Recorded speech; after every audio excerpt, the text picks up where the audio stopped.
Hello there, everyone. Welcome in. Thank you for tuning into Shanti Bloom again today.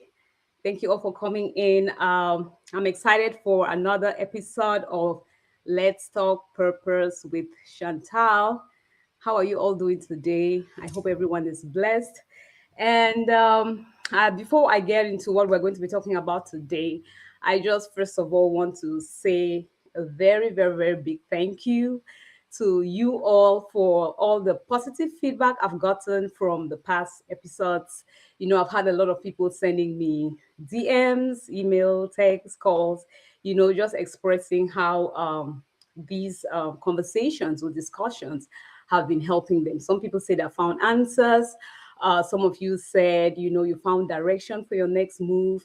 And a lot of you said you just, got encouraged to know that you're not the only ones, having these unspoken worries, concerns, questions when it comes to, pursuing your purpose with more clarity and from a holistic place, having a holistic approach towards pursuing your purpose in life, from a place of balance. So thank you all so much for sending in all of the feedback.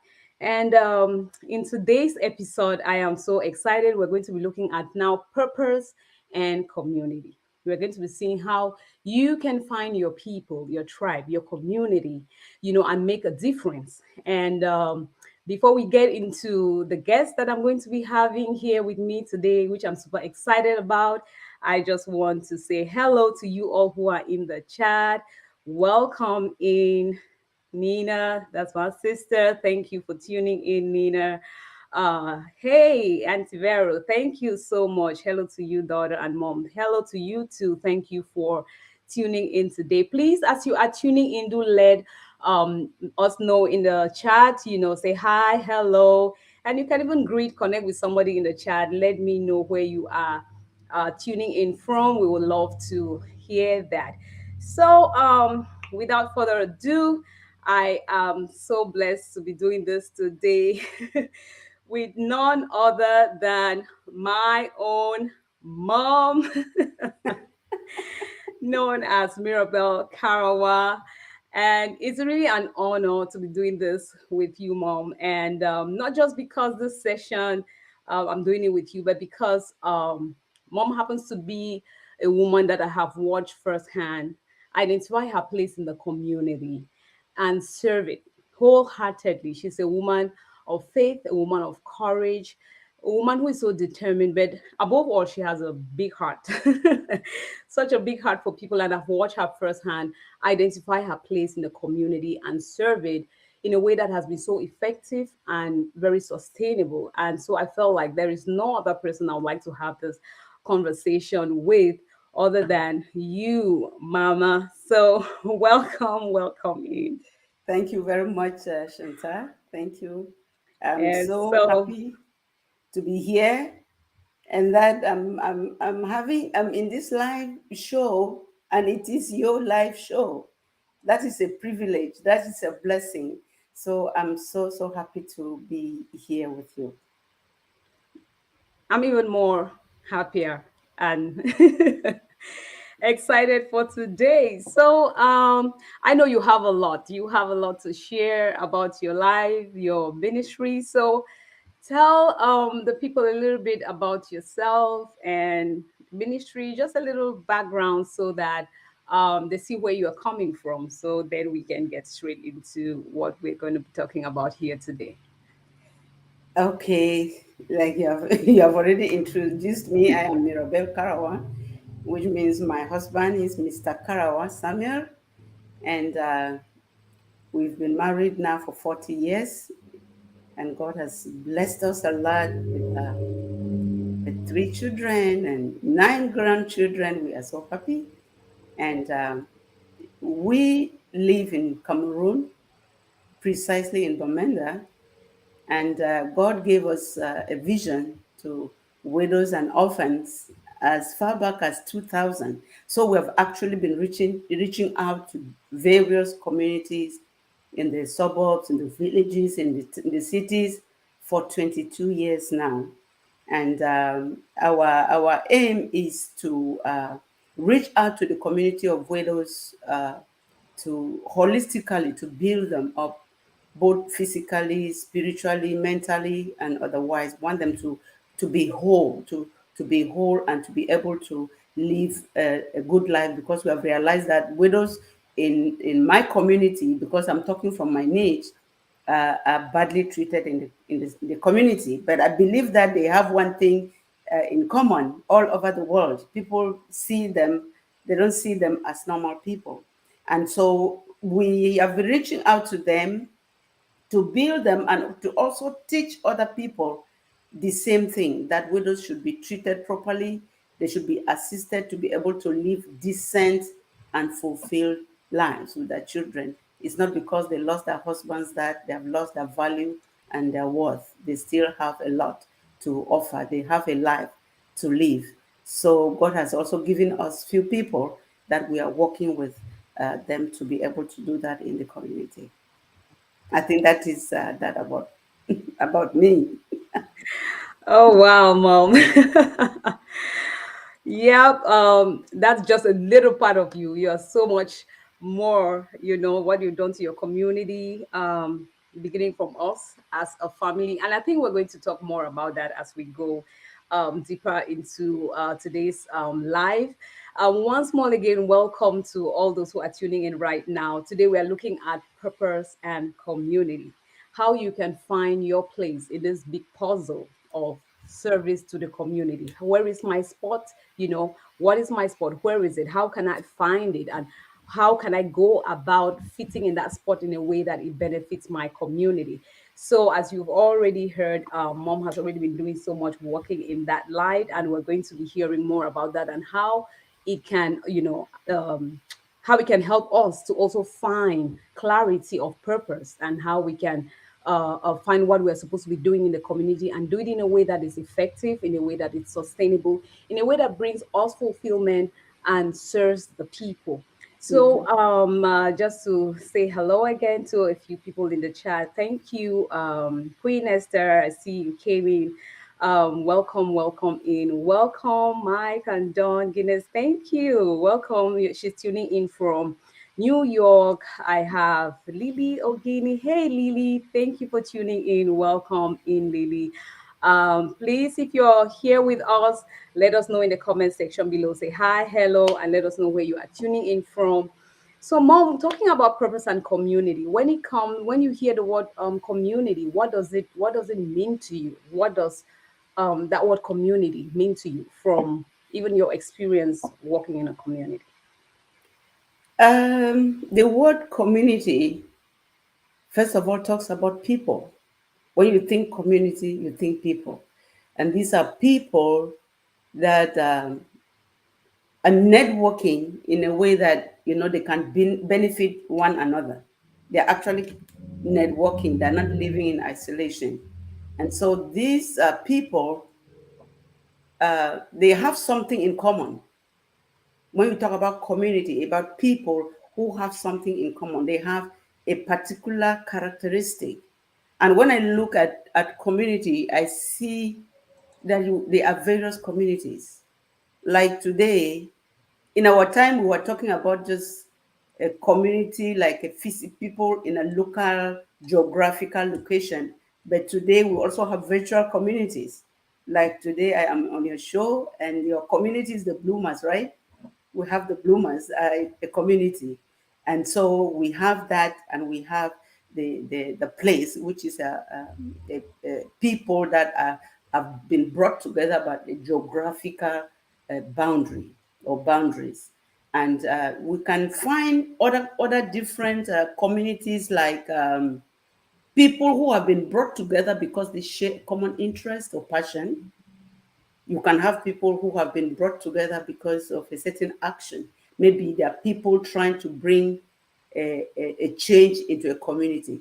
You can call them maybe change makers, a community of change makers. You can have people who have been brought together as a community because of their practice. Like you can have a community of nurses, a community of teachers, of writers. They have something in common. That is a community. You can also have a community of people that have been brought together because of their circumstances, in which case you can have like a community of retired people. That's a community. For me, I have my community of widows and orphans. It's a community. They have something in common. They have lost their husbands, and so you can have so many of those communities. So community is not just one thing. So there are different communities. But we should remember one thing, that even when we are talking about virtual community, they are not hanging in the air. These are people that they listen, they go back, they're in their physical homes, in a physical community, facing the real problems and challenges that are going on in that community. So even when we're talking about virtual, it's not like they are it is hanging in the air. We're talking to people that are real people that will go back and face the same challenges that even the community that is a place, a physical geographical place, is facing. So I think that is what I can say about community. I especially love what you said at the end, that even when we have a virtual community, those that virtual community belongs to a real in-person, physical, geographical community. The reason why they are able to form that community online is because of the things that are happening in their lives, or where they fall back in a real community, which is something I love. And I really want us to, we're going to talk about that more later, because if we do not really understand that, at times we can lose touch, with community. So if that is community, you've talked about the physical geographical community, like where I live now, that's my neighborhood, that's my community. My town, it can even be, I put up something on the internet just recently. I said communities as large as the whole earth. It comes down to continents, countries, down to, like you said, even our own families. So if it is from so large right down to so small, how can I find my place of service now in that community? Even if it is a virtual community, where do I start? Because somebody may say, I don't even know what community I belong to. I don't, is it a virtual or a real community? How do I even form that community? How do I even start giving out to a community? So, how would you? I know it's a broad question, but I know you're going to do a great job breaking that down for us. How can I find my place of service in a community? Take us through that journey. How did you find your place of service in a community? For you, what was that community, and how did you find your place of service? Thank you very much for that question. I think before I reach even to how you can find your place of service in the community, I just want to let people know that for this over 22 years of service, giving service to the various communities, we came to discover some three major groups of people. And I think I will need to talk about those three groups so that people can be able to situate themselves where they belong, so that they can be able to know even how to go, where to go, and how to start. It was interesting for us to discover that there are three groups of people.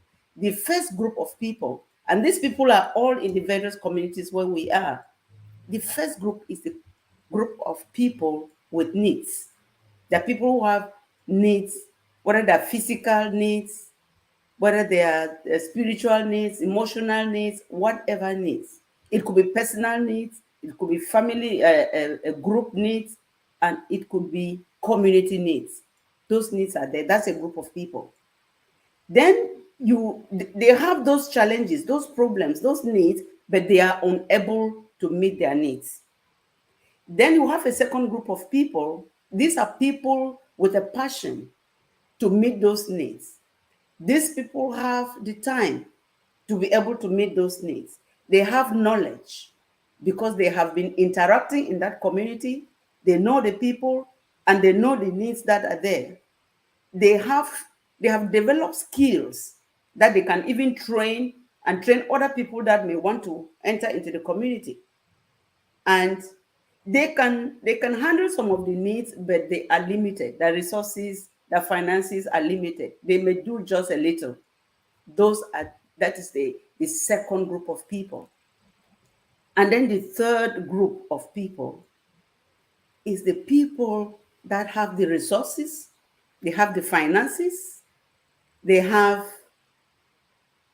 what it takes to meet the needs of the people in group one. But they don't have the time. That is their own problem. They have no time to be able to go there.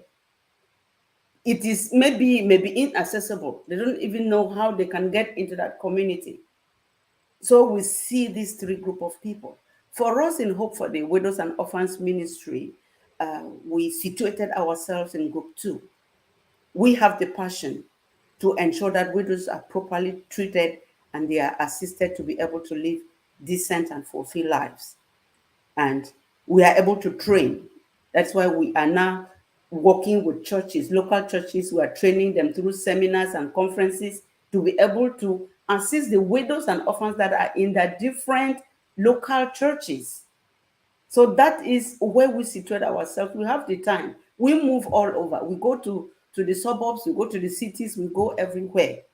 And so we have that time to do that because the passion is there. So I don't know you who is listening. I pray that you will be able to situate yourself in one of these three groups. But we should know that these three groups are not existing in isolation. They are groups that should network.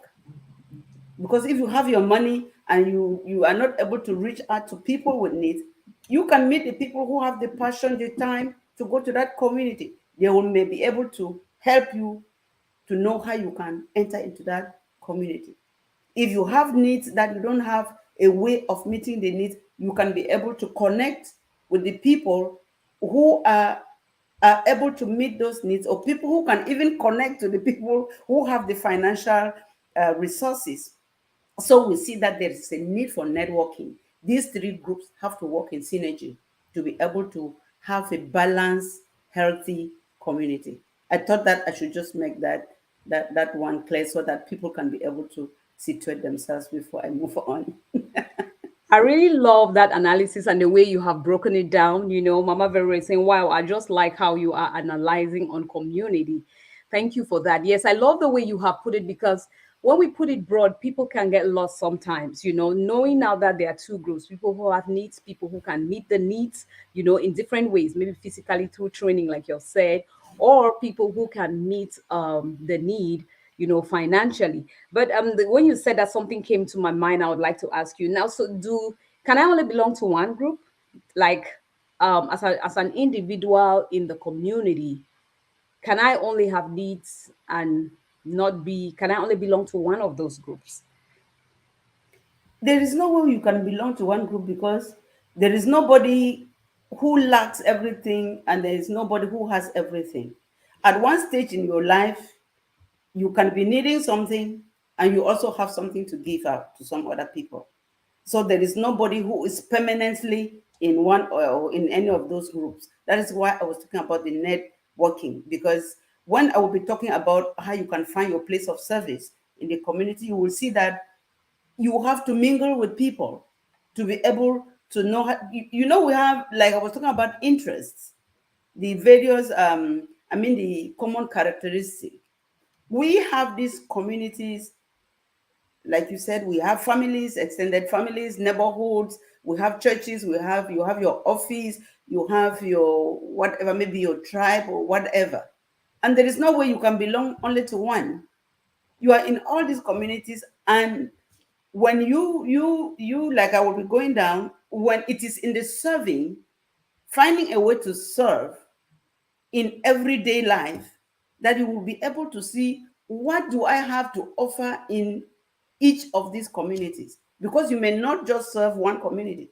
You may have something to offer in your family, in your neighborhood. You will still have something to offer in your office, in your church, in your village or something. So you cannot only belong to one. You can belong at each time. It depends at the stage you are and where you are.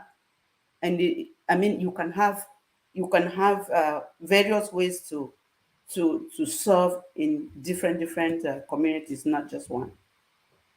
Wow, I love that.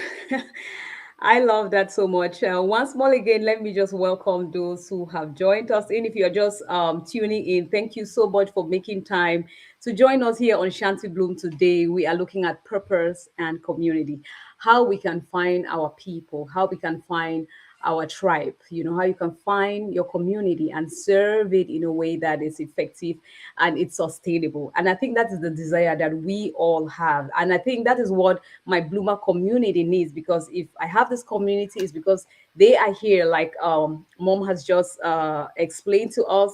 They are here because there is that need to identify purpose, to have clarity of purpose, and to pursue it. But then they're having that need, and at the same time they have gift, they have a talent, they have something to offer, something to give back. So I love the way you have put it, because right here I am consuming somebody else's gift and talents because I'm in need of what they have to offer, and at the same time I am also offering something to somebody. So it is so true that the whole community, when we all find our place, that piece of puzzle, when you find that place, the whole picture becomes completed and beautiful. So I love my community of bloomers, because I have people who are in different walks of life, people who are doing different things and different desires, but we all are here because we want to go complete our community in the different ways that we can. And I believe by the end of this life, it's going to become even more clearer to you what that beautiful thing you have is, and how you can really find that position, how you can actually start, and start doing something. And that is my desire for this community right here today. So thank you so much, Mom, for breaking down on what a community is. And that is so so beautiful. So understanding this and all of that, how did you find out that thing that you have? What is that step to find that place in the community? You must have found out your own thing to offer, like you have said. How somebody now says, how can I find, how do I know what I have to offer before I can even go identify my tribe? What would you say?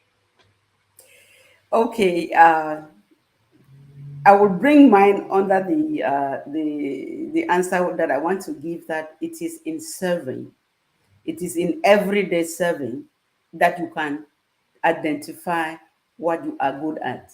Because if you Mhm. just sit, when we talk purpose and what we need to do, people think that one day the ceiling will open and one bundle will fall, one person will fall on your table, you will open it, and you see there God saying, this is what I want you to go and do in the community. No.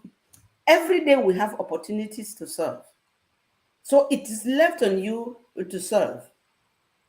Let me, before I go to my experience, I want to glean into Rick Warren's teaching, one of his teachings.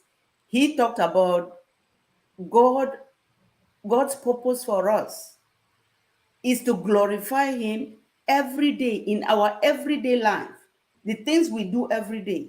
And he has some 5 things that I think are very important. They are important to me. I think they may be important to people who are with us here too. He said his purpose for man is to worship him. It is in the worship you are singing, you are reading the word, you are meditating, you are praying. In the course of that, you can hear God's voice talking to you. The second one is that you are expected to fellowship. Fellowship is, when you are worshiping, you are loving God, you are knowing God and loving Him. He also wants you to love His people. That is fellowship. When you fellowship with people, you are together with people in the church, in your small groups, in your alma mater, because I know many of us have our alma mater groups now with social media, we have WhatsApp groups. You fellowship with God's people, you reach out, you can be able to also find something that you think is your heart is going to, that you can do. And then we also have discipleship. Discipleship is developing your character to be like Jesus.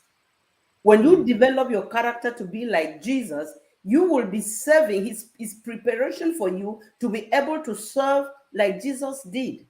Not out of anything of the world, but we are serving with a pure heart of love for the people. And he also talks about ministry. What is ministry? Ministry is God working through you, through the talents that he has given you. He wants you to use those talents to minister to his people. What is it that you have? So in trying to reach out, if they today they were going out into the community to do evangelism, you went, you in the course of evangelism in that quarter, you may see something.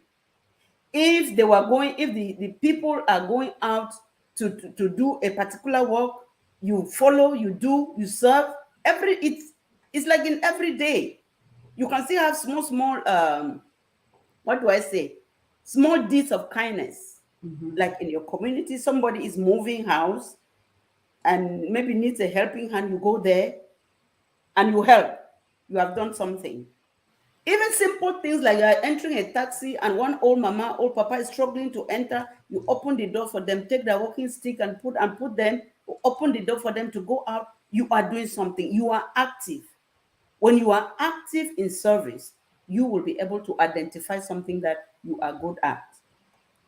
And he also mentioned something about witness. Witness is, we go through various challenges. God is not the author of challenges, but he can use your challenges to be able to find something that you can do. That is where I am coming. The challenges that you have, God can work it out for good. We know about this popular scripture, Romans 8, verse 28, that God works everything for good to those who love him, for those who are called according to Yeah. his purpose. So for me, normally I was active from small. I was, right till today, everybody calls me mommy. It is not only on social media you see people calling me mommy. Right from small, I was active in our family. I was able to do things, bring ideas, be the one to take lead in doing things in school. I was class prefect. When I went higher, I was school prefect, girls school prefect. I went higher into higher school of learning. I was students representative. So I was doing all of these little works, bringing people together, trying to talk with them, advise them, pray for them, counsel them. And so every person was calling me mommy. Even my late mom was calling me mommy. So I was like the small mommy of the house. So in doing all of that, this caring heart that I have now started from small. So I'm trying to say that it is in service. So from the experience part is that I grew up like an orphan child with my widowed mom, and we went through challenges. There were days that we had no food to eat. We went to places that they refused us food or they gave us trash. So I developed that passion. So when God gave me this vision in the year 2000, I look back. It was not like it fell from the ceiling. I look back at where I was coming from. And I determined, I said, God, grant me the grace, because I don't want to see any widow go through what my late mom went through. I don't want to see any orphan go through what I went through with my mom. So that gives me the passion to be able to go out. So when I'm dealing with widows and orphans, I know what they are going through because I passed through it. So that experience can also help you to find your place in the community to serve. I think Wow. that is what I can say about about the place of service. Get involved in the community. If they're doing something community work, you don't go.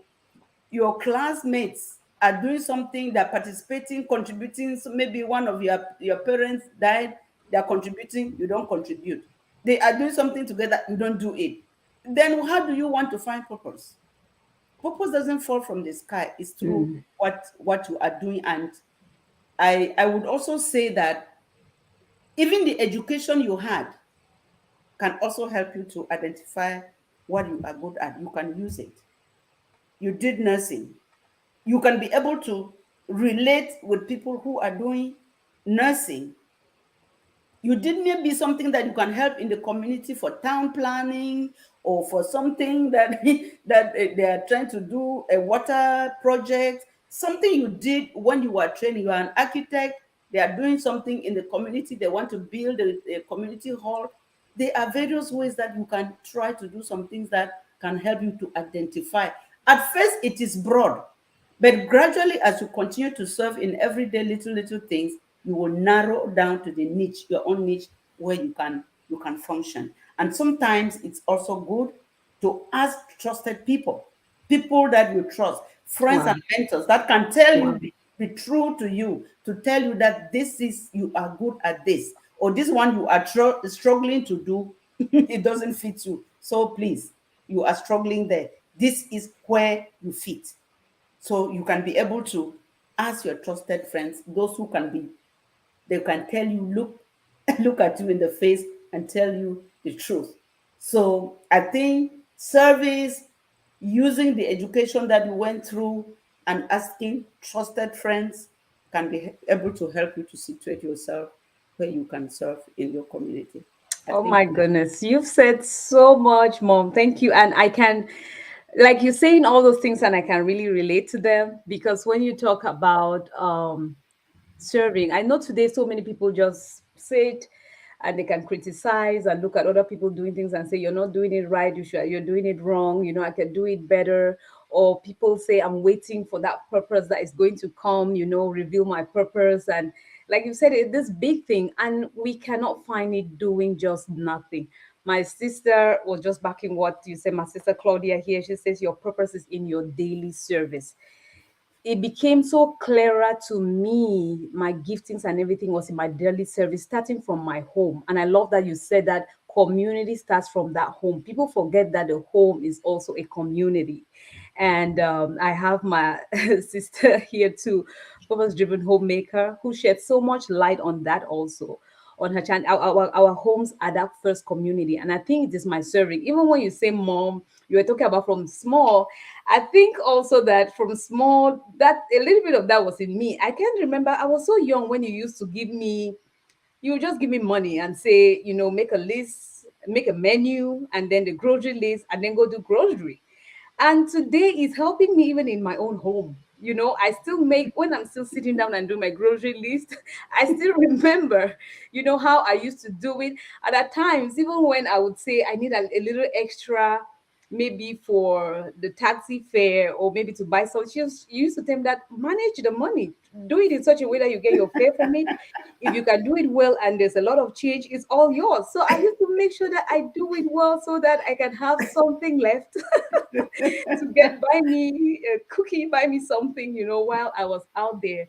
So it's in that service there. When I look back at my service in church, service at school as a prefect as well, I think even like you have said that sometimes trusted people who see us and we don't see ourselves, they can tell us. But if you're not doing something, those people cannot see what you have. exactly, A lot exactly. of people who were able to look back and tell me that, hey, Chantal, I remember this time in school. I remember this. I remember that. Oh, you had said this. You had done this. Was because I was out there doing something, being active.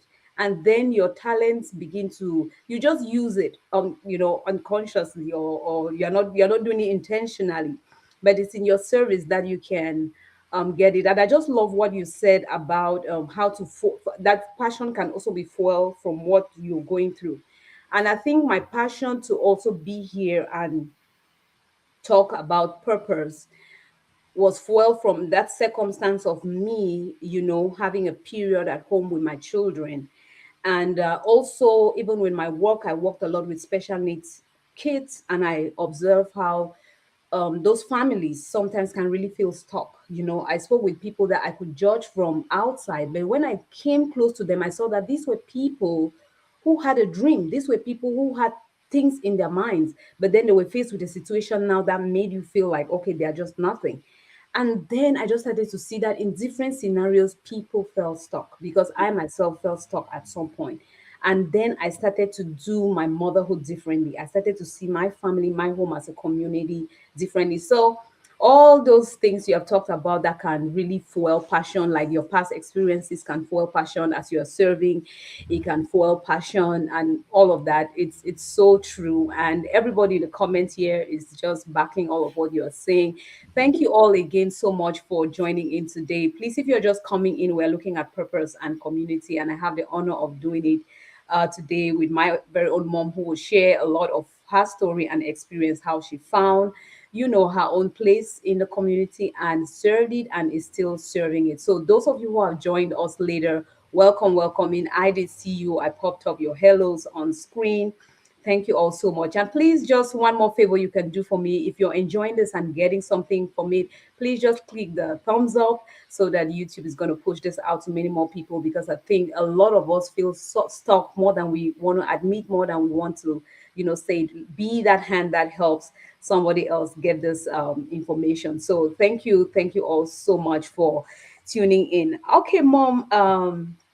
I just like how you've pointed out the various ways that we can um, identify, you know, what we kind of have and we want to give. But what of people who feel like, I think I know what I have? I think I know my talents. I think I know my gift. I think maybe my past experience has fueled a certain kind of passion in me. The fact that I'm a stay at home mom, I have this passion to talk to other moms. The fact that, I'm in a community of nurses and we go through a certain challenge, I just want to reach out to nurses. Or, people who just feel like they have found out that thing within them that they want to, people want to speak to women, people want to speak to investors, different things. How, what is that next step I should think about from the moment I discover who I am, what I have? What is that next step? After the community is broad, it can be small, it can be big. What is that next step? How do I, when you discover that, okay, you grew up as your dad died, you were young, you saw what you went through with your mom, it put that passion in you that I want to reach out to other widows. And how did you go from there? When you had that, how did you go about it? Yeah, okay. Before answering that, I just thought that I should say something that can also help you, because the person who is wanting to reach out, you have identified what you want to do. The first thing is that you will have to identify the community where you want to go and serve. You already know you have your talent, or you have identified something you want to. Where am I going to go to? Before I expand into that, I want to say that what should even help you to see how you will go into the community, what you want to go and do. You also think about, look back at the community, at your own community. You know that they served you, right? When you were small, do you know, people usually forget. And I think that when you remember, it will also really fuel your passion. Because when you look back when you were small, or maybe when your mother gave birth to you, do you know how many people came and visited your mom and you and brought gifts and assisted in bathing you, in changing you, doing your clothes? When you grew up, you went to a school in your community, the primary education. You entered that school. Who constructed it? Did you participate? No. You went to a church, a local church in your community. Did you participate in building that church? No. You are enjoying the roads, the electricity, if it is there. The community hall is there. You even had your graduation in that community hall. You even had your wedding or your anniversary or something. You know that those things that are there that you did not contribute, but when you grow up to a certain level, look back at the community. Look back. That will help you to be able to have the passion and have the love to reach back with gratitude, not like somebody is compelling you to go there. Those people might not still be there. Your mom and dad may not still be alive. That your teacher or head teacher or pastor who helped you, the people who helped you may not still be there. They may have retired. You are thinking of, if I go back there, I may visit some retired people. Just being with them and telling them, appreciating them, how they laid a good foundation for you to be who you are now. You are grateful. It gives them joy when they are retired. They are feeling lonely. That was company. You help them to tell you even the stories of those days. It's exciting for them to hear. And so if you go back, even those who have died, and you are serving in that community, it's like you are paying back. It's like you're paying back for what was done to you when you were small, even though you are not paying to those people, you are paying to that community. That usually should be something that should help you to be able to have the urge to go back to the community. So that said, you have to identify what is the community that I want to serve with the talents that I have discovered. And you have to look at it. Is it an online community or it is a physical community? And what I am doing, what I have identified as my talent or as my gift, will it meet a need in that community? Is it going to make a difference in that community? Because you are not just going to think, just be excited that yes, I know this is what I know that I can do, and then you just move into the community. Will that thing that you want to offer, will it be of help to the people where you want to go? So in a nutshell, what I'm saying is identify and state clearly the community you want to serve in. That is the first thing you have to do. Okay. Yep. That's so beautiful, Mom. I think you've said it so beautiful, and it ties with something that we hear on YouTube. We say, right? We say, don't make videos for you. You're making videos for your community, which means that Yeah. you need to identify what is that community. I think you're just saying the same.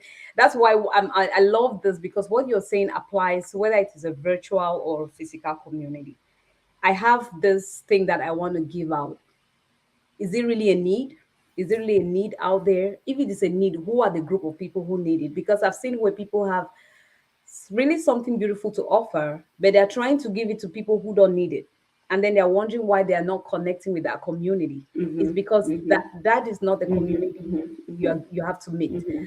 And then you finally have that community, and you don't take time to find out, what is really the need that they have. This thing that I have, will it really meet the need? I asked myself those questions. Are there many more people feeling stuck like I was? And I saw that yes, there's a community of people who feel stuck, who feel lost, who have some misconception about what this thing of purpose is, who feel like it has to be this big international, thing. And so they feel stuck. And I felt that, looking at the process you gave, of identifying our gifts and talents, I was able to see something in there to offer. And again, uh, if you can break down to us a little bit more, how do I identify those needs? Because that I think that is also a big thing.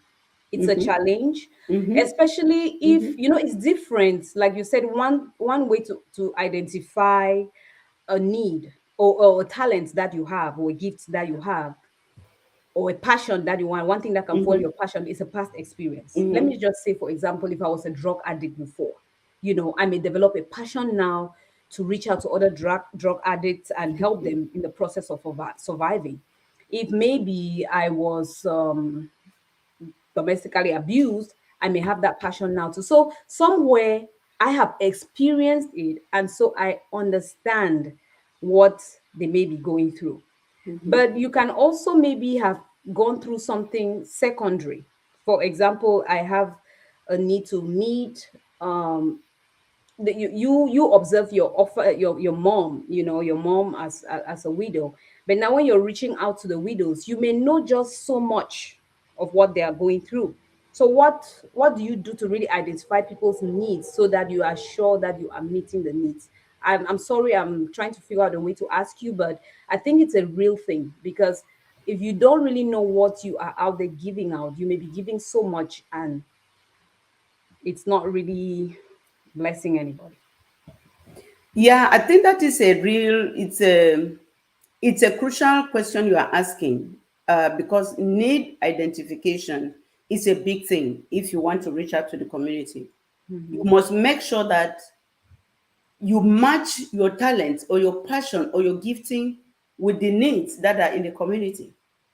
And we have seen that failures come when people think that they can just imagine the needs of a community and then they prepare the solutions and get with the solutions to the community. It doesn't go like that. You have to identify the needs. And we should go know that as you're talking about my situation, we just hear that widows have problems.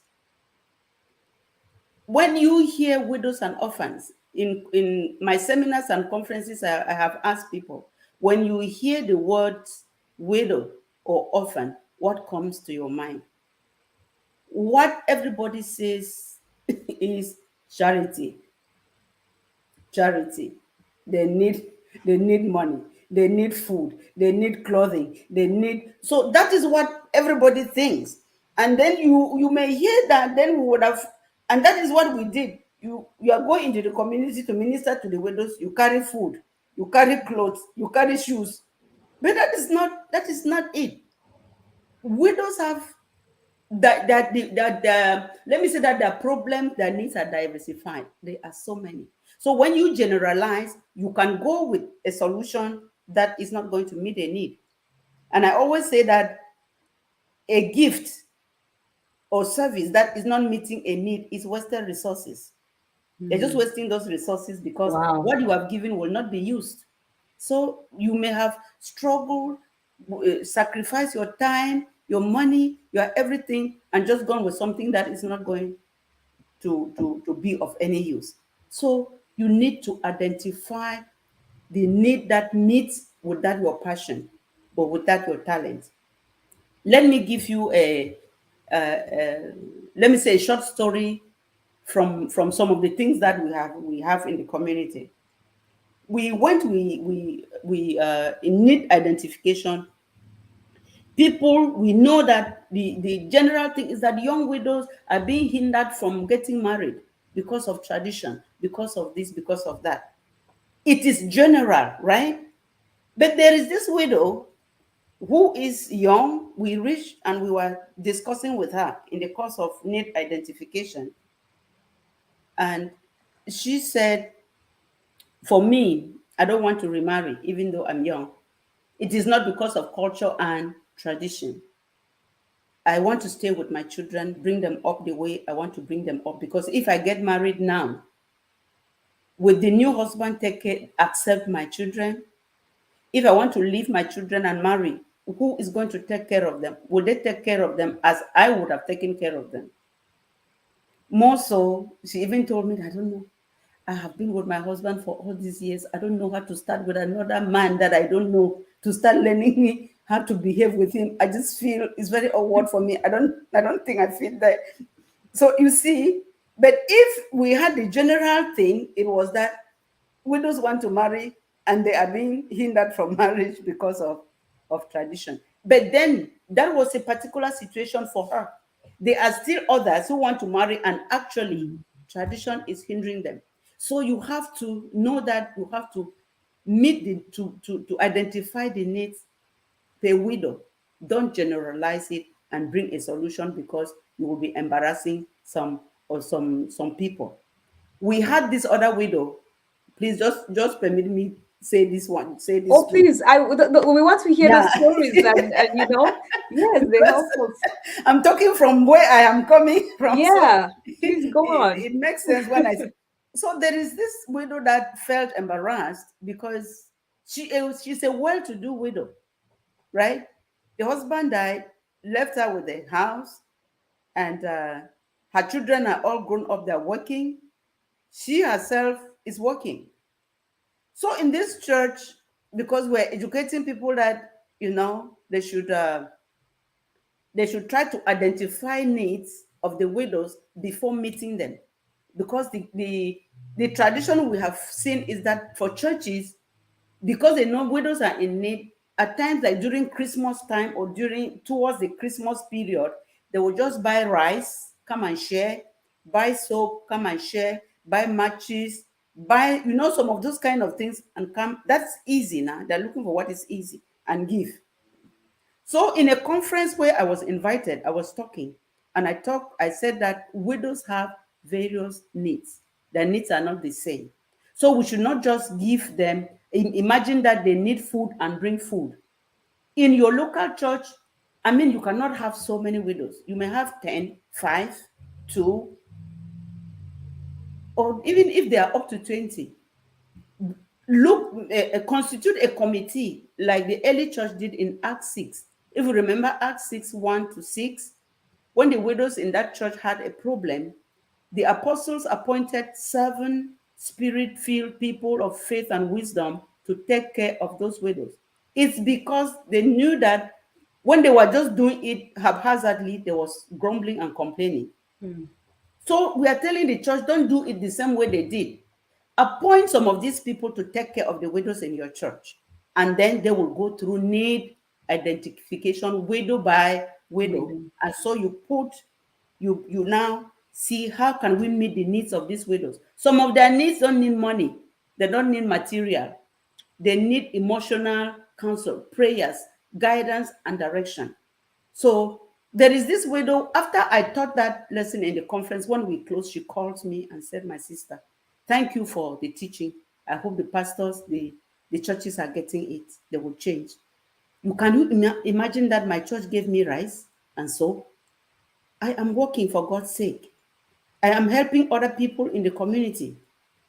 So when they just said they are calling for widows, they have a surprise for widows. Me, I went, I didn't know what they wanted to do. When we reached, they handed us rice.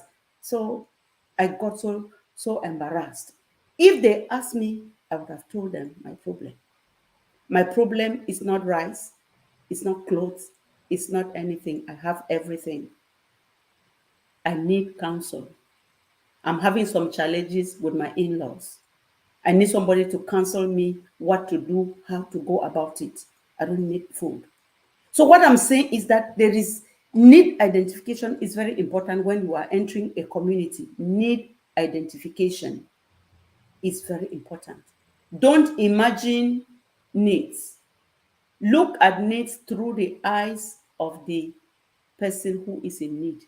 Look at that need through their eyes. You will see it. For us, when we started this ministry to widows and orphans, with that impression that they are in need, charity was our thing. We will preach the word of God, we'll counsel them, we'll win souls to Christ, and then we'll share rice, we'll share soap, we'll share all of these things. Then when we started investigating, now going into the real thing of need identification, we realized that they have different problems. There are people whose problems and that the in-laws have denied them inheritance rights. They need counsel how to go about that. There are people whose children have gone wayward because their fathers have died. Fathers are the disciplinarians of the home. So when the child is doing something and you say, when your father comes, I will report. Mothers are always playgirls. They say, mother is just talking. Mom is just talking, she will not do anything. So when daddy dies, the children can go wayward. They need counsel. They need a father figure to help them. There are these ones that I already said about those who want to remarry and the families are refusing. The culture is, how can I go about it? I don't know how to manage my sexuality now without my husband. I really want to marry. This is the hindrance. What can I do?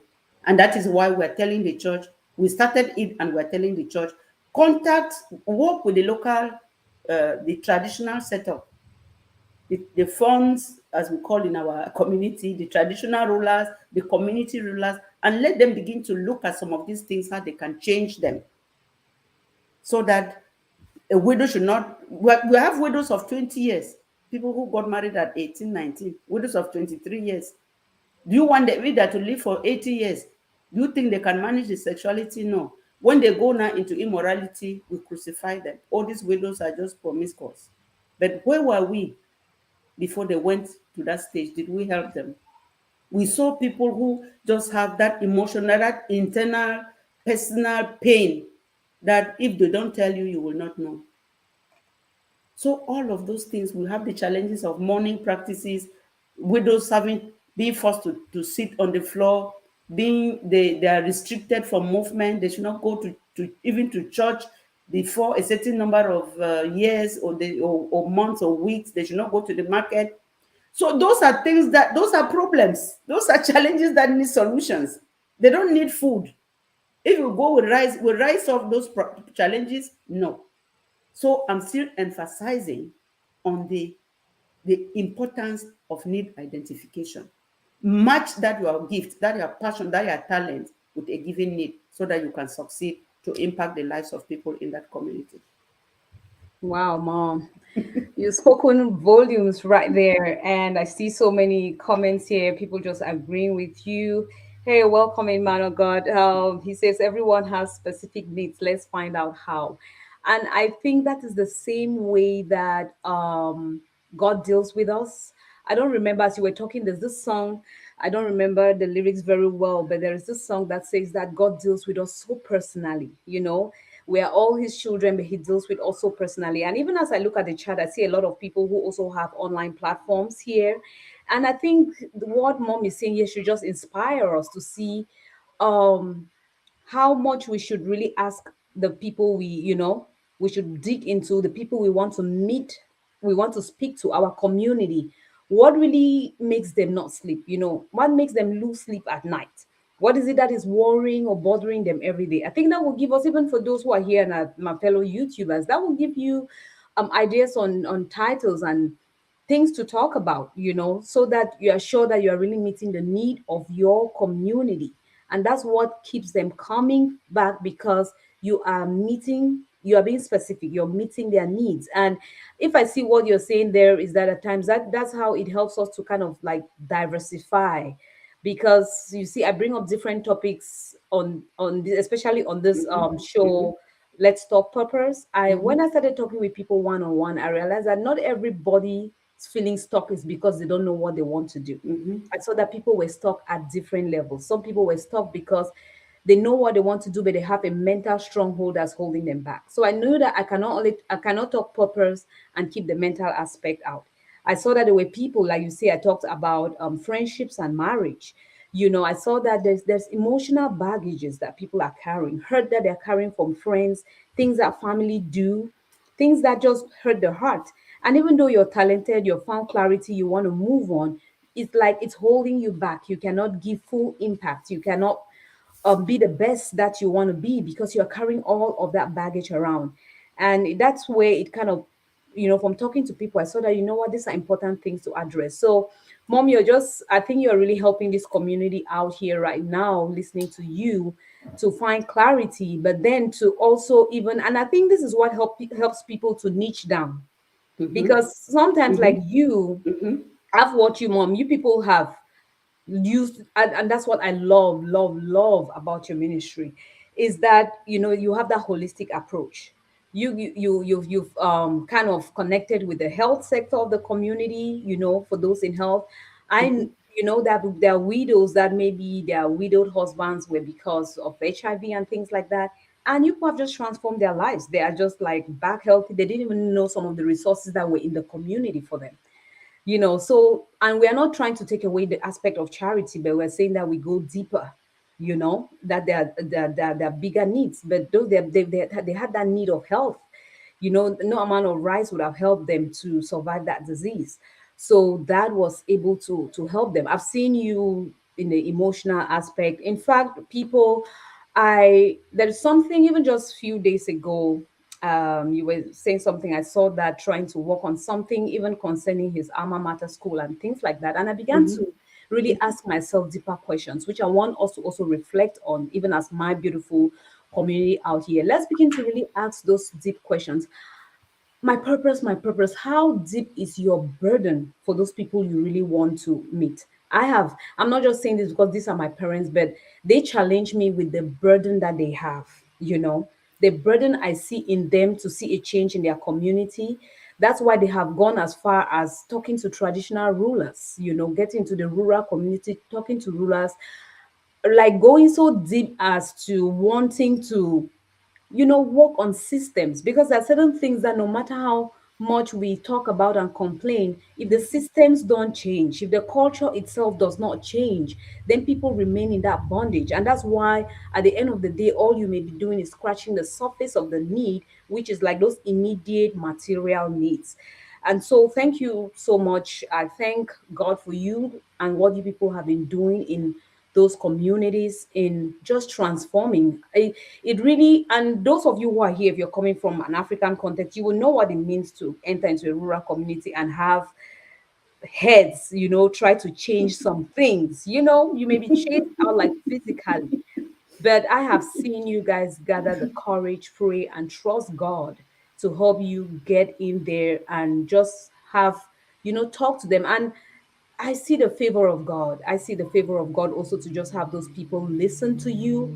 And I see change being made, certain rules and traditional things being changed for the favor. So if you're watching and you're part of this beautiful community of mine, I just want to challenge you to start asking yourself deep questions.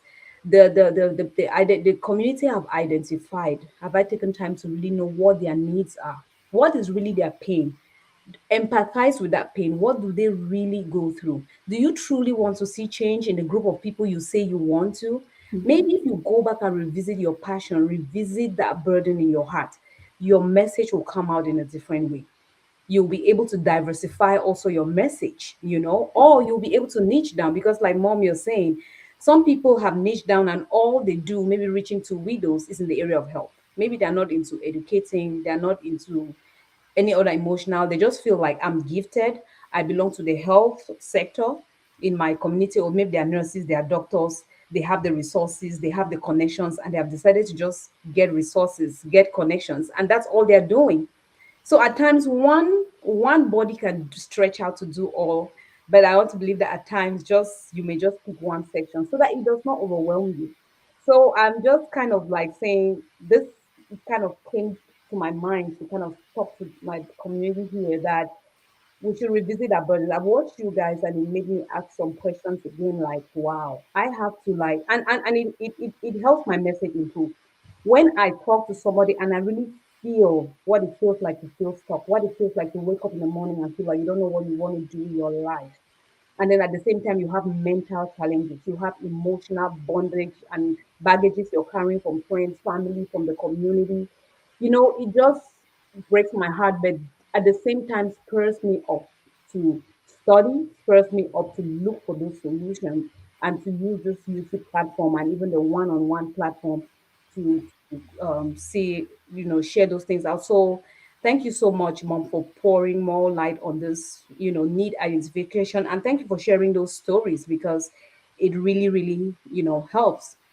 But then And let me just push forward again. I know you I have just like, wanted to cut in before you answer your next question. okay, That okay, sure. sorry, Uh-huh. I wanted to just cut in to ask, to clarify, like you are saying that you may start from somewhere, but know that when you start serving, you may discover some other needs and other things that you may need to get into, and that can make you to even study more according to those needs that you have identified and then go into it. And we'll see now that the ministry starts to expand. Like we say, ministry starts small and then each time God expands it. Because if God were to show us now what we are doing, I would not have entered into it. Seriously, I didn't know that now we are working with traditional rulers, community rulers, parliamentarians, government leaders. I would not have thought that I would do that. But thank God for grace, because it is really grace that is, because to have a traditional leader sit with us in a conference, a village conference for 2 days, and then at the end they discuss and put up a resolution and sign it that our village from today, this is what we are going to do. We have changed this one, we have modified this one, we are going, it is grace. And we are now learning other things which made us now to have different components of the ministry, like you were already saying. We have the psychosocial care a part, which has to do with people emotions and all of that, to help them to emotionally get get restabilized so that they can move on. We have the charity part for those who are really, really in need of charity. We have the orphan sponsorship program, and we are so proud of that for what God has done. I think as at 2017, from our statistics, we had sponsored over 500 orphans. Many of them are working, some are out in America, in Europe. They are doctors. They are it. I mean, you can never find a fulfillment as seeing somebody you have contributed to their success. We have people. The most one that Contributing is to very success. important is the economic empowerment. You know, there is a saying, I don't know how to say it the way they say it, that don't give somebody fish every day, but help them to catch the fish by themselves. I think Yeah. there's a better way to say it. We are helping them to catch fish, not just giving them fish, through the empowerment, the economic empowerment. And we have empowered so many widows that they are now standing on their own. There is also the I'm a aspect witness. of, I've seen it. yes, there is the aspect of community awareness, raising community awareness and advocacy. Sell out this, tell the people this is what is going on, it is not correct. Stand with the widow. So you see now all these aspects. We have seen people, some people, because of this sensitization and education, there are now people who are taking over the children of their dead brother that's sponsoring them, because they're feeling ashamed, like, how can the church, how can this ministry be helping my widow's my brother's widow and the children, and I'm sitting here, they take. So you see, it is said that generosity begets generosity. When you start doing good in the community, you cause other people to start doing good, to start being generous in that community. I just wanted to say that, because you can enter from one door and then God starts to open other doors, but you must see whether they fit in your passion, so um, you don't get distracted, Distracted. because there are so many things when you get into the community you see, but you can only tie with what your passion from the beginning brought you into that community. What you can do is to do referrals. If there are people, when we go, we can see people with disabilities. We are, that is not our calling, but it's a passionate. I mean, it's so, we see the condition is so, you like, you really want to help. Sometimes we can help, but there are people who have that as their ministry. We can relate to them, say, you know what, in this community, we have seen this kind of people. If you pray and see whether you can reach out to them, go. So otherwise, we'll get distracted from your vision. Okay, that's what I Wow. just wanted to Wow, that's emphasize. beautiful. Now, when you're saying that, what's coming to my mind is the power of networking, which is something we're going to Exactly. talk at another time. Exactly. I think if we all here, I see this so many people in the chat here and many more that are watching, if we all realize that we're all part of a community, and if we all are a certain piece of that big puzzle, and we work so hard to collaborate with one another, and we will complete that big picture, because that's what I'm hearing you say. I'm here, and I know a good number of people. Even my sister Claudia here does something, has a burden very similar to mine.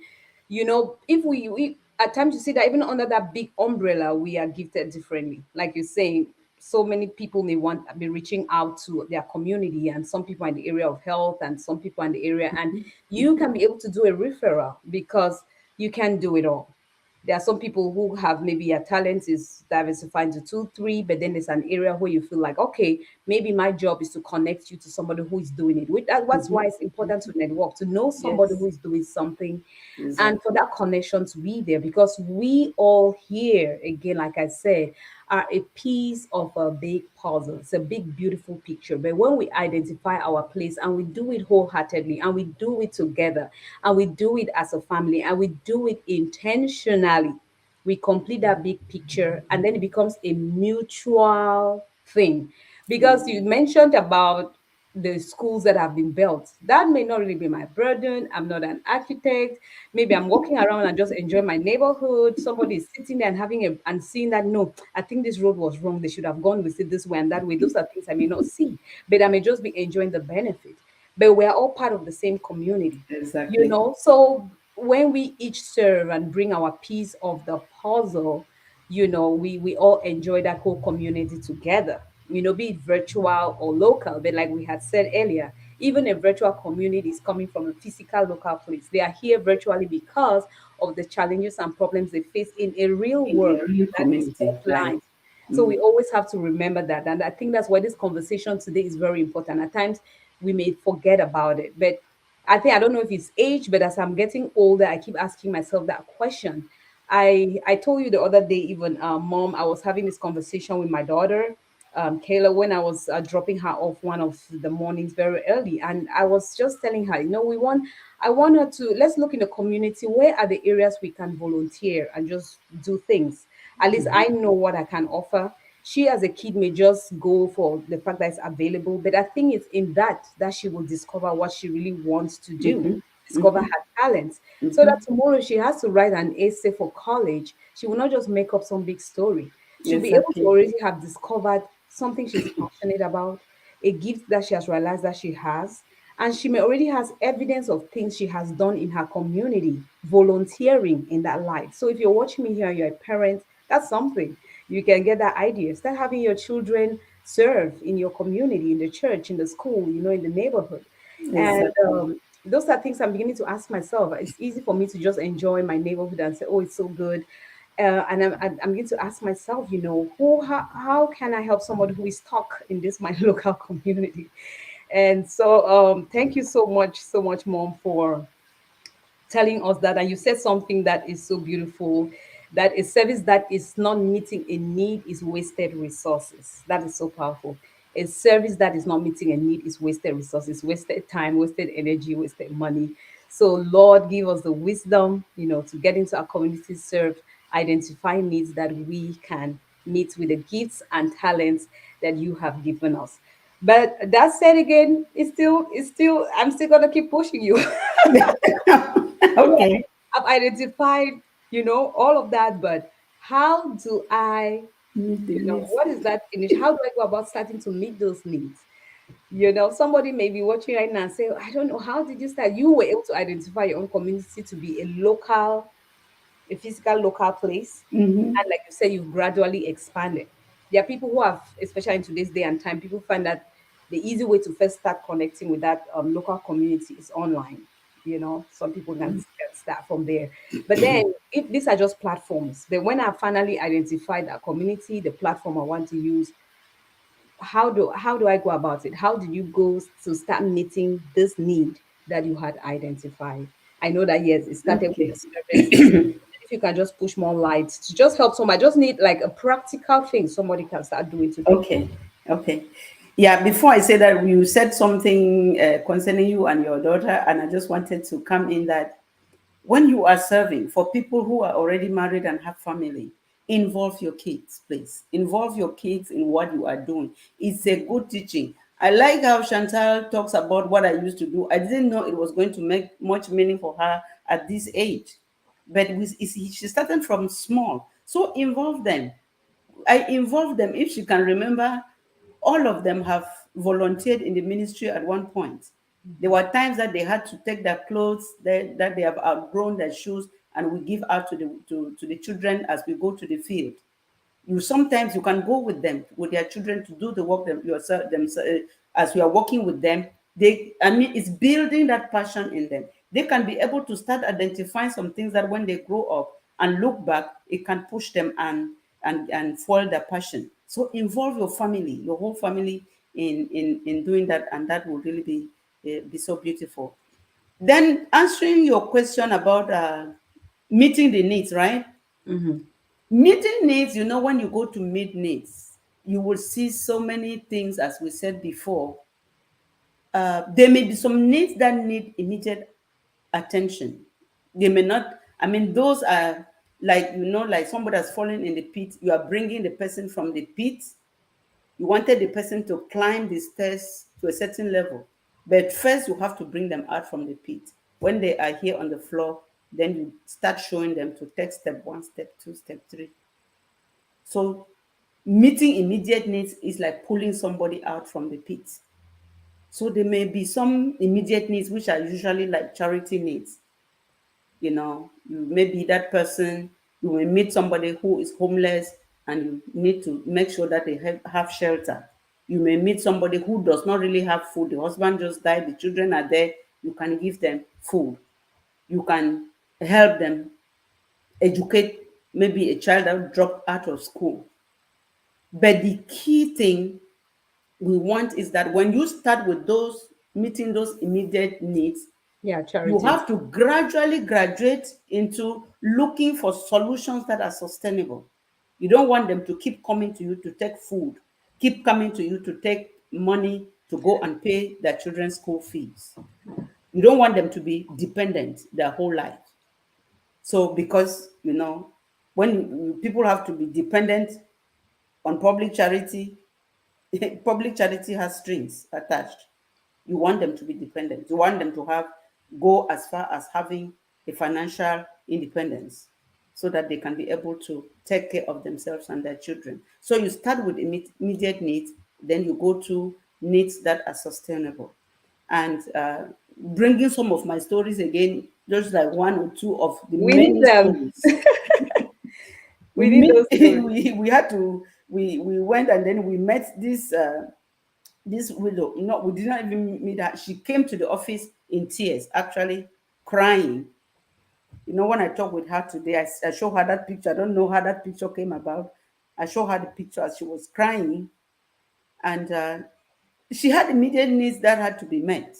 Her husband had died, beautiful, intelligent young lady, and the children dropped out of school. So her real problem was for her children to go back to school. And I said, how far do you want your children to go? So I want my children to go as far as being able to take care of themselves. That is, they should go and reach university and go to a level that I can forget about taking care of them. I said, do you think that we can be giving you school fees till they reach university every day, every year? She looked at me. I said, you have three children that you want assistance for. We are not able. You people are in thousands. If we have to pay school fees for three children from one widow, for all these thousands of widows, we cannot be able. So what do you think that you can do? They say, as at this level, I don't know. I ask her, what is your level of education? Oh, I did not even complete primary school. I said, but when I talk with you, I see that you're intelligent. Do you think that you can continue school? She said, they usually call me a mother-in-law. Say, mother-in-law, you don't even know what you're talking about. You don't know what you're talking about. How do I start now? My children are in school. I go to sit in class with my children. I said, yes. If you want to be something, you have to do something. And so thank God, after the You long want to story do short, something, you have to do something. we talked to her, we encouraged her, we prayed with her, and she finally went to primary school, sat in class with her children, and had her first school leaving certificate. And I asked her, what do you want to be in future? I want to be a teacher. I said, oh, a teacher you will be. We assisted her financially. She went to evening school, had her A level, her O level, had her A level, went and do her teacher training. And now, presently, as I'm talking, she is a head teacher in one of the schools. Yeah, a head teacher. Very head teacher. Very. I mean, when I look at her, I'm not. Every time she will call me like, "Mom, I don't know how to thank you people. I would not have been who I am today." We assisted the children at that time, and now she was able to continue with the children because now she's earning a living. Wow. There is this other one that was also crying with children. We also did met the immediate needs, which were the children, and we told her we cannot continue. Can you do a trade for her? She could not go back to school. Can you do a trade? Oh, I'm just doing this hair bonnet. They cannot do any. They cannot do anything. But is there market for it? There's a lot of market, but I don't have the material. Say, okay, we're going to provide you that, and we bought her enough of the twine that she was using. And what she did was wonderful. And God bless her with children. She taught all the children to do it. Once they come from school, do the assignments and rest a little bit, everybody is crocheting. And she was selling. She was sending dozens and dozens to other cities for people to sell. And she was able to, I mean, she's blooming. She extended to having a market garden. She made piggery, and all of those things are now, if you see her, you cannot compare. I mean, the difference is so much. She has renovated her home, is beautiful, she dresses well, she's able to stand and talk to people. It's just wonderful. So what I'm saying is start with the immediate needs, but look for the sustainable ones. They may not agree with you because they want immediate needs, but look for them, sell it to them, sell those sustainable solutions. They will buy it. They may be reluctant, but gradually they will see that that is the best. Now they don't come for us to ask for anything. I just love these stories you have told me. And when I hear you say it, I hear selling it to them. Because like you said, one of the toughest things, and which is one of the things I shared in one video about the pain of progress. And that one of the pains of progress is the pain of unlearning that which you've already known to be the norm, the usual, or the path to success. To reprogram your mind is not easy. Yeah. So at times I feel that, you may have a solution, but for people to really see that is the solution, like you share these stories, I can hear the other lady saying, you know what, I just need help with my kids to go to school. That's all. Give somebody help me, give money to them, and that's it. Because every human being, the way we have been made, we have instincts to survive. So we will look for our own solutions to our problems. But then there are people outside us that are gifted, that can tell us solutions that are more effective and sustainable. That's why I need you, you need me for something. That's why I consume materials, because I've tried some formula for myself that has not worked, and somebody is going to come from outside. At times, I may struggle to accept it because it's something that is kind of out of how I used to do it. So I see that you guys have been so good at selling that, like you have a solution, but you have to sell it to the people and let them own it. I think one thing that might not, and not for everybody, that I've seen, which kills a lot of vision or kills ministries or kills something that you're doing, is when you are trying to meet the need. And it can be very tempting in this today's world of a lot of social media, fans, even in showbiz, your fans and followings and things like that. I think that you know that you're doing a great work when people that used to need you are needing you less, because you are not Yeah. just giving them a little bit so that they come for more, a little bit so that they come for more. You are making sure that they can stand and then continue, which is discipleship, which you said before. So I think let us have that approach in our, as we pursue our purpose in life, as we identify our place of service. Let it form that ripple effect. That's what I hear in the stories that you have said.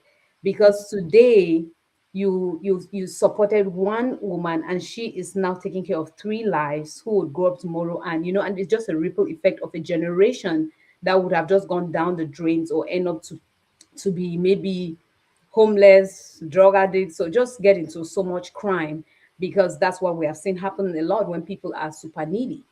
So I think it's just so beautiful when our intention is to give solutions that make people, grow, survive to the point where they probably don't need you again, but they are able to do what you were doing. They're able to help others, and that is just how you are Exactly. making disciples and Exactly. getting more people Mm-hmm. to help and things like that. Mm-hmm. And it's a shift in mentoring that I see today that I think has to come back to the fact that mentors just want to keep having the same mentees, roaming around. But I think that we have to come to a place where we want them to, grow, Yeah. and that's why we have to look for sustainable solutions. And then again, like you said, selling it to them so that they are part of it. I've seen that when people, one pastor used to say that if you get to church, most of the forgotten Bibles are those free Gideon Bibles they used to share. Any Bible that somebody took time and bought it, they don't forget it at church. That's all. Yeah. Yes. So if you just give people, um, just give them everything, then they don't take it serious. But when I hear the stories you're saying, they were part of the solution. So to my community out here, if you're found out your purpose, figure out a way that you can make the people part of it, the solution. Let them own it. Let them work together, because something that they themselves work and build with your guide as a coach or as a provider or as a guide, they will be able to own it. And they forever will treasure you, and keep coming back, for more. And when we say graduate, it doesn't mean that those people are not going to know you or love you anymore or follow you anymore. No, the more they're gonna follow you, the more they're gonna be there, the more they're gonna. Sometimes you just see people with a huge culture, just excited for those people because they know the impact that those people have in their lives and how it has transformed them, and they can't help but just pour that love back. So I think that is so beautiful. Thank you again for those who have joined new. A few people who joined. I did put your comments on the screen. And if you're just joining on us now, we're looking at purpose and community, and we're getting to the last part of it. Please do not clock out before Mom shares this part to us, because I think that is one of the greatest thing, and it's the challenges. There are people who have afraid to start or have started and they're just at the first step and they feel like they don't want to go, they want to give up because of the challenges of service. Just because you've identified your spots on this big puzzle, that piece, and you're about to go fit yourself there, it doesn't mean it's going to be all that easy. At least for me, I'm nowhere gone yet, but it's not easy. I want to ask you, Mom, on this journey of identifying your place in the community and serving, what are some of the challenges that you have faced, maybe as an individual or you face as a ministry?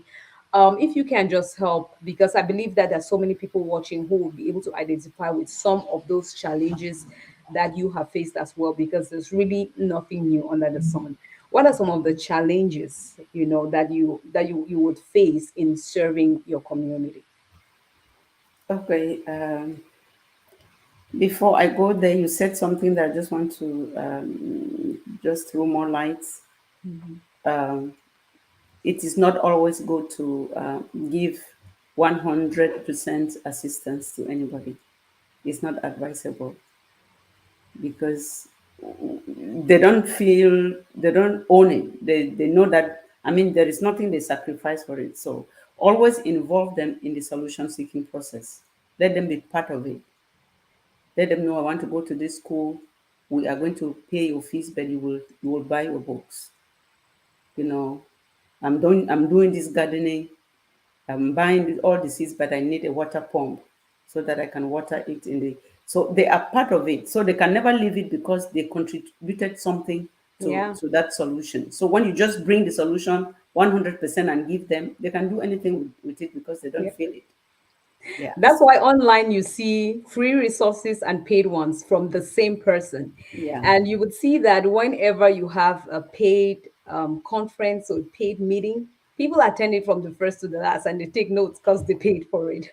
But when it is free, people can attend day one, skip day two, then attend day three, skip day Yeah. four. So it's not just because you want to broaden people, but I think there's just something about human beings that when we pay a price for something, we treasure it. Okay, to answer your question, I think I will start from me. Sometimes when I started, or even now when I'm starting some new project, there's a feeling of inadequacy. You are feeling like some doubt. You don't know whether you will be able to make it. Will I be able to succeed to make a difference with what this service I want to render to this community? Am I able to do it? Am I fit to do it? Sometimes when you have that feeling, which I think many people do, especially when you're just starting, I want Self you to doubt, know yeah. that you should not compare yourself with others. You know that there are people who started and they have gone far, even with virtual. You cannot start your YouTube today and think that it will just go viral overnight. You don't think that We you all will think have that when we just start. 1,000 scriptures today, or 2,000 or 5 or 1 million or 8 million, like I'm seeing some people. They started small. So you start small. Don't compare with those people because they started years before you. So if just don't feel that I'm right, so just go gradually. And we usually say start small. Start with what you can manage at that time. And God will continue to expand you as you go and you will see more results. And sometimes if you are feeling so inadequate, maybe before because of the knowledge and skills you think you don't have, Why not acquire more knowledge? You can do some, like now you have online studies. You can go to some professional school. You can do many things to feel confident, because self-confidence is very important when you are reaching out to serve in the community. Like for me, when I started reaching out to the widows, I realized that they needed a lot of counseling, because some husbands had died through accidents, some were shot down by some, I mean, there were lots of things. Some had been bedridden for a long time, they suffered. So many of them were traumatized and they needed counsel. So I realized that I needed to do a training on that. So I had to do a training in trauma healing, which is helping me. I did that because of my ministry. I also realized some things, that some of the widows were complaining, feeling bad that they did not live a good life with their husbands and they have died, now they're feeling bad. I realized that that's a branch of my ministry. I'm also teaching people who are married to live well, so that if one partner leaves tomorrow, you will not regret today that I wish I had lived this type of life with my husband. So I had to do a training in marriage counseling. So start small. If you see that there are other skills you need to learn, go ahead and learn them, and know that the God who called you is able to see you through. Don't forget that. That is one. That's one. Just one of the challenges. Sometimes when we reach communities, you can have resistance from that within the community. Sometimes it is coming from other people too that are bringing solutions. There are also solution givers in that community. They don't understand, like you said before, they don't understand that I mean, the importance of networking. They don't know that instead of competing or bringing resistance, we can talk and network so that we can bring Yeah. out more impact. So let's learn to network. When we network, we bring more impact than what one One ministry person can can do do. alone. And with that kind of resistance, we just have to keep teaching and encouraging them on what networking is all about. We know that change doesn't come overnight. Yes, because they have grown in a certain mindset. So it needs time. It needs time to undo what they already have. So we have to work on their mindset. When they change their mindset, now it is easy to move on, and then network with you, and then you can have a you can have good you can have good networking and more impact. I'm just trying to write something down so that I don't forget. Mm-hmm. So, like we said before, avoid uh, uh, ready solutions. Try to work with them to see what you are bringing up, because sometimes they don't understand you. Resistance comes because they don't really understand what is this person coming to. He or she is out of our community. What is he coming to do? Maybe he's getting some information that can implicate us, and they are not open to share with you as you are identifying problems and seeking for solutions. Let them know that you are coming to work with them to help themselves become better in that community. Let them know that they have something. If we're looking for solutions and we're involving them, they should not say that they have nothing. They have the land, they have labor. If we're constructing a community hall, you have the land, you can mold the blocks, and then we can bring the roofing sheets. So it's with time, as you continue to teach, they will be able to understand all that is going on. So I think, like you mentioned before, sometimes discouragement can come in, lack of Yeah. motivation. You are like, oh my goodness, the results that I really expected, I'm not seeing those results. Like I said before, results may not come overnight, they may still be coming. Don't don't don't be in a rush. Sometimes you have to check to your expectations. Sometimes our expectations may be too unrealistic, and then we start feeling discouraged that Oh, We have yeah. to realize them. Mm. Sometimes you have to also check that when you are feeling discouraged. Also check your motive, Mm.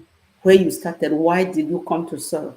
That can encourage you. That can motivate you, because we know that there are people who come to the community to serve for different reasons. Yeah. Many are not just coming to help. There are people who come, if you can believe with me, some come with different expectations. Maybe they're coming in exchange for their votes.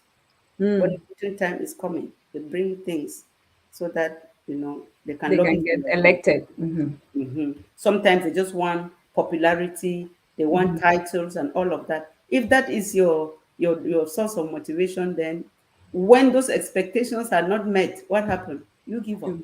To follow. But but if your service was from a pure heart of love, you will be able to know that God is Wow. the one who sent me. You go back to Him in prayers. You seek His face. He will be able to give you more encouragement. Like David, we hear that David encouraged himself in the Lord, and then you will be able to move on. So I think those are some of the challenges that we do Children. have. We do have experience in the community. There are so many of them, but know that sometimes when you are having challenges, maybe you are having delays in the realization of your results. Hmm. That can be to your advantage. You know, sometimes we say that that delay. Like I remember, I wrote something on my page that delay can be a preparation for greatness ahead.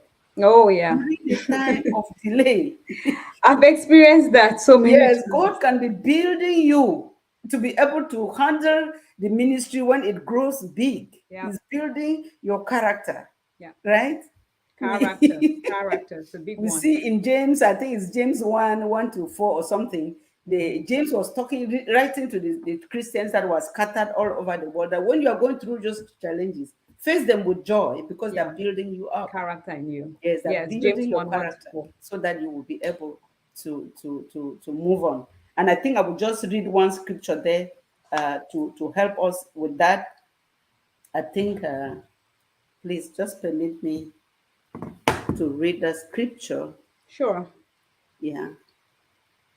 The scripture is Luke 6, verse 38, which is also saying, in Galatians 6, verse 9. Let me read that one first. It Okay. says, let us not become weary in doing good, for at the proper time we will reap a harvest if we do not give up.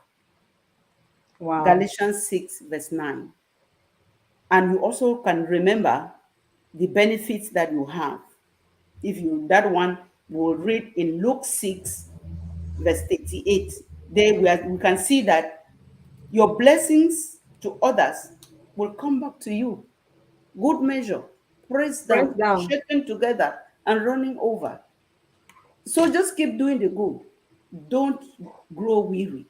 Remember that as you are taking care of God's things, because as you are saving in the name of God, you are doing God's work, God too will be taking care of your own things. When you look back into all of those things, that should be a source of encouragement and motivation for you to keep going at the time that you are feeling like you're getting discouraged.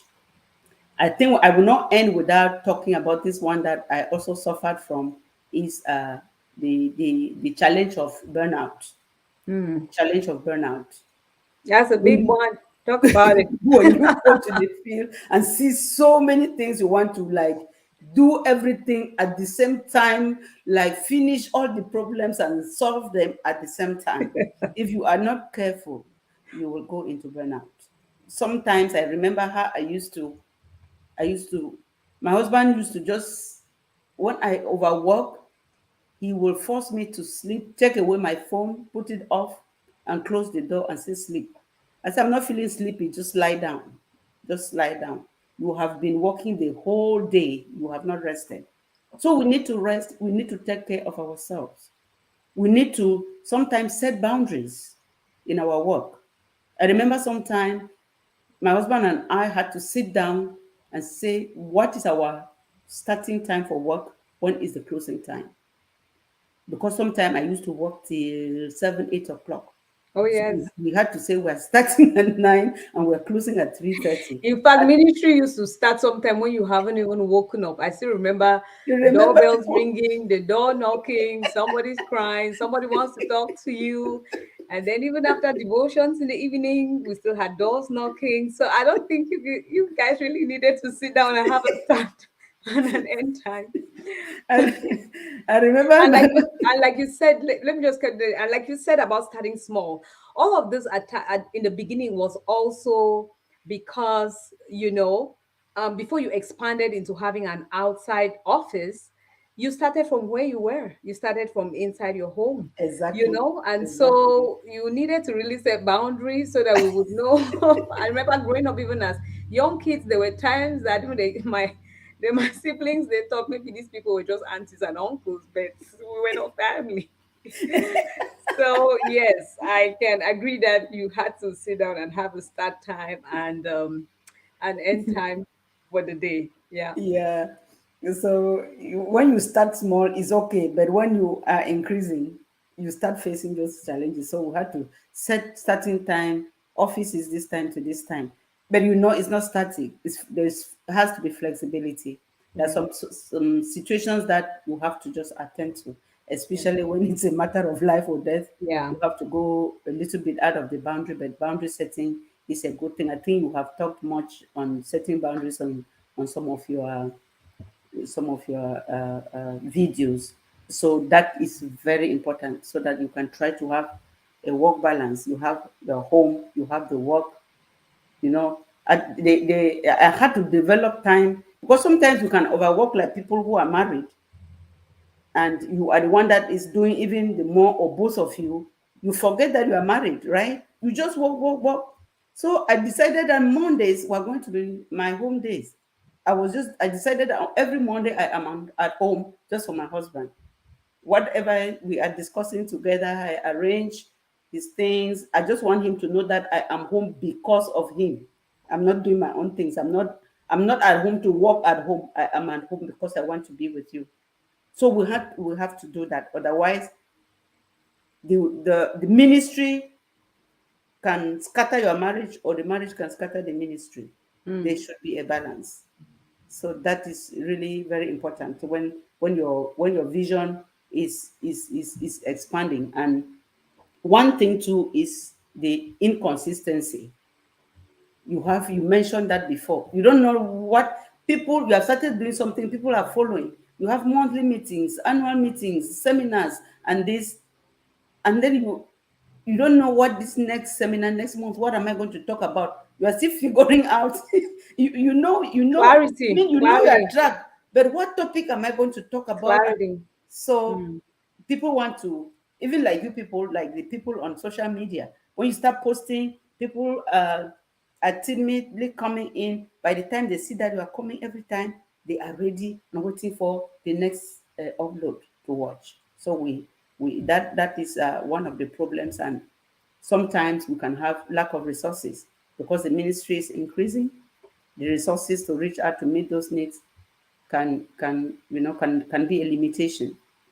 In that way, like what we did, we started a poultry. We do some self sustaining projects to help you raise funds. We started our own poultry where some income could come in. We put somebody there to manage it because we could not do it ourselves. You can also reach out to people to partner with you, Yeah. donors, yeah, to handle that particular one. I think there are so many, but I don't think if I want to talk about everything, we'll No, sleep. thank So I will. you, thank you, Mom. You've Then touched a few things. after You've touched after some key challenges. everything, remember God. Remember that Oh, your foundation yes, is Christ. yes, You are building on the foundation that was laid by Christ. So yes, whatever comes, go back to Him, and yes, He will be able to see you out. yeah. Yeah. Amen. Thank you so much, Mom. You have, under these challenges, you have really told us, you've touched almost everything that we can relate to. Lack of confidence, self doubt. That's the one that hits you right at the beginning. You've talked about burnout, which is a big one, and lack of clarity. Yes, there are times that you feel like you have hit a brick wall and you don't know what step next to take. Those are really real things. And lack of resources, like you said. When you said that, what jumped into my mind was like telling people, hey, don't be quick to quit your job. I'm sorry, I'll have to say that. Don't be quick to quit a job for another thing. But don't I'm not saying that in absolute terms. At times that you have to do it. Even mom, you were in the Ministry of Agriculture Yeah. and you had to let Mm-hmm. that go for this Yeah. other burden. But I Mm-hmm. believe that there was some plan and some train on how you went into it. I brought that up because you said the ministry is trying to have its own self-sustaining, something that gives you income or that fuels that passion, while you're going. So I just want to encourage you out there, have a plan. If you're going to quit your job, maybe to do something else, have some plan. Don't find yourself stuck in the middle of no resources. But again, I don't want to say it in absolute terms, because this thing of us being called by God, He leads and directs differently. And sometimes we have to just believe, obey, and take those actions and not be very calculative in our minds, because He who called is able to provide. He who called, I have seen that happen. He's able, to provide. But you want to be sure that you have, and mom has said, we can reach out there. I have so many videos that I've shared about the importance of asking, and the proper way to ask. It's okay, because ministry cannot be done alone. There are people who have been blessed in their hearts just to fuel it. And mom, before we round off, I just really want to commend you, especially in this area of these challenges that you're saying. You are one of the big inspiration for me, and a role model when it comes to this work-life balance. At some point you begin to feel like, can I really do this, or am I just who are you deceiving? And then you hear things being said like, oh, don't use family as an excuse not to pursue your dreams. Or you hear people say, oh, don't just uh, um, pursue this thing, and then at the end of the road you're going to feel very empty without your family. Or people say, follow what makes you happy, but then you're like, family is also one of the things that make me happy. Yeah. And it's something that I believe is my responsibility as well. But if I must say, growing up, I have seen the challenges you face, even as an individual, as a mom, as a wife, in ministry, and you have really been an example. I've seen times where you left us with that, and pursued your studies even in Holland. You planted, and you were able to say, "Hey, this season I have to do this." And even as a mom, you did that. But yeah, as kids we could have felt that absence during that time, but you were well organized and planned how you organize and make resources and have people who would be there for us during those seasons. And there were also seasons where I've seen you put a hold on certain things in ministry, just to be there for family. And when I say family, not just us, dad, your three kids. Yeah. I've Yeah. seen Very, you, very in that like you family. said, from small, when they were calling you mom, I'm sure they really saw that you were mom, because you have really been mom. Even in the extended family, I've seen where people feel like you are that person that they can talk to. They feel like you get them, you understand them. And that was because that not just that feeling just did not come from anywhere. It's because that is what you cannot give out. So I think looking at you is what sometimes give me hope. Like, what, I think if I work harder, if I work on my time management skills, if I work on setting proper boundaries, I can really be able to pursue my purpose from a place that is balanced and it's holistic. So I just want to thank you so much for that, because at least you've been that source of encouragement. You've been that example for me, and that's something I can look up to see that achieving my goals in life is, something that is achievable, is attainable. I just thought to like really thank you for that, and that keep going. Like you said, I've seen God sustain you and that in the work that you guys do. And I know it will keep, taking you higher. Thank you so much. And I want to also thank the team that God has added to us to work with us as the ministry grew. Because if we were to continue only two of us at this level, it was going to be very difficult. So know that when you grow, you can bring some other people in as God will allow, so Yeah. that you can hold hands to go. And I'm so proud of you that even in those days that I had to leave you several times, I had to come out to the US, I had to go to Holland, as you have said. I had to make sure that I brought some of my siblings to come and stay with you, make sure that you are in proper hands. So don't allow, like I said, I'm repeating, don't allow ministry to destroy your marriage, and don't allow your marriage to destroy the ministry. There is a way you can balance it up. The God who called you didn't want to destroy. The God who brought it's God who brought marriage in. Is God who brought in the ministry. So he cannot. They cannot destroy each other. So when we strike a balance, God can help us to be able to make our families happy and still serve in the community and bring about a change and build a healthy family together. Thank you. Thank you so much. Once more, thank you all who tuned in today. I hope you got something out of it. I know you did because I am full. And even though I've watched Mom through his minute, but to sit with her and just listen her, kind of like bring out these things from her own story, where she started, how she stepped out there and started reaching to this community, and how it has evolved with time. Like she said, they started with just charity, giving to the widows, but then I see where they are today, the effects they are causing in the community, and things that are a lot more sustainable. I believe you watching here today, that can be your journey and much more. So I believe you can rewatch this life again and take every step at a time, see what level you are in or at what stage you are in, and moving from there. But in all you do, remember that you have to keep doing. Identifying your purpose is in the serving. In the serving. Don't sit behind your four walls and think purpose is going to fall on you. And we're going to still have more sessions to kind of like break other, because I've discovered that after each session, I always have like flooding questions in my emails and DMs that stem from the conversations. Yes, do send them in. And I'm going to make sure that, I look for time for us to, address those in subsequent episodes. So please, as you exit the live, do give it a thumbs up. Please do share with me in the comment section which aspect of this conversation today resonated with you the most. Which stage or step do you think is like the most challenging for you? And maybe you would even like us to talk about it more. Do not hesitate to leave it in the comment section for me.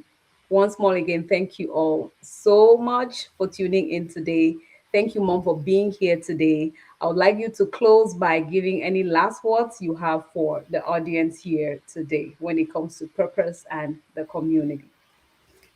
Okay, I want to first thank you that I can say that I'm handing my baton to you. I'm happy that I'm on your show. I'm happy as a mom that you are in this, and to tell the audience that purpose doesn't drop from heaven. You have to serve in your everyday life, and through service, you can be able to identify what God has for you to do. So there is nobody who does not have anything. Everybody has something that God has given you. You just need to identify that thing and follow the procedures as we have said, and you will be able to find where your community is and know which of the needs in that community tie up with your or align with your passion. Start small with God. You will be able to make a big difference in your own community. Thank you very much. Start small with God and you will make a difference. Thank you all so much once more for tuning in, and keep your notifications on. If you're not subscribed to the channel, please do subscribe to the channel. Join this beautiful family of bloomers so that we can all continue on this beautiful journey to finding our purpose, pursuing it with more clarity so that we can bloom and flourish in our everyday life. Have a blessed day and see you in the next.